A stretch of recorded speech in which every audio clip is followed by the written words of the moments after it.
Exodus chapter 10.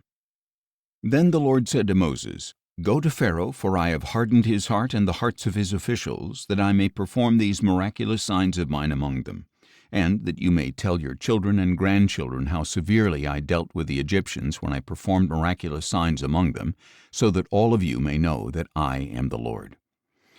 So Moses and Aaron went to Pharaoh and told him, "This is what the Lord, the God of the Hebrews, says.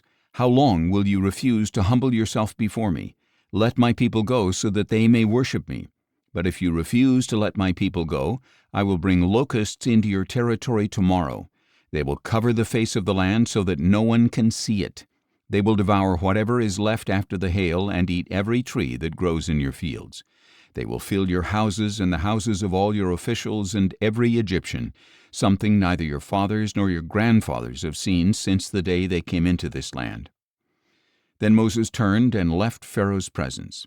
Pharaoh's officials asked him, "How long will this man be a snare to us? Let the people go so that they may worship the Lord their God.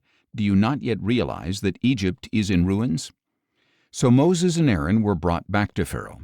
"Go, worship the Lord your God," he said. "But who exactly will be going?" "We will go with our young and old," Moses replied. "We will go with our sons and daughters and with our flocks and herds, for we must hold a feast to the Lord."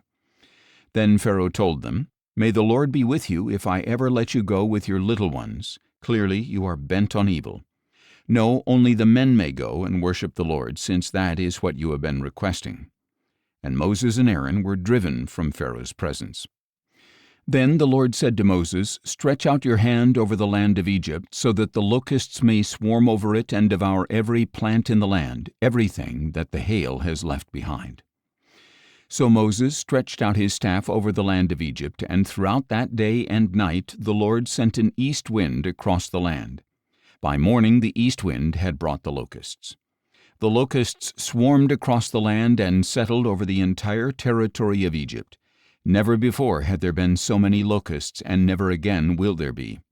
They covered the face of all the land until it was black, and they consumed all the plants on the ground and all the fruit on the trees that the hail had left behind. Nothing green was left on any tree or plant in all the land of Egypt. Pharaoh quickly summoned Moses and Aaron and said, "I have sinned against the Lord your God and against you.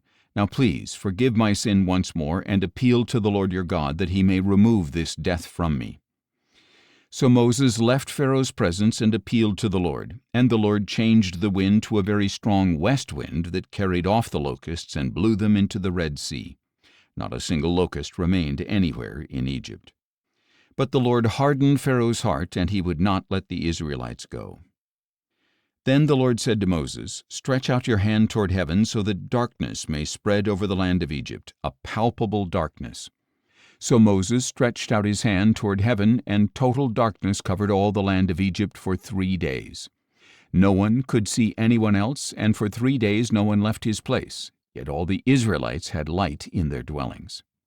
Then Pharaoh summoned Moses and said, "Go, worship the Lord. Even your little ones may go with you. Only your flocks and herds must stay behind."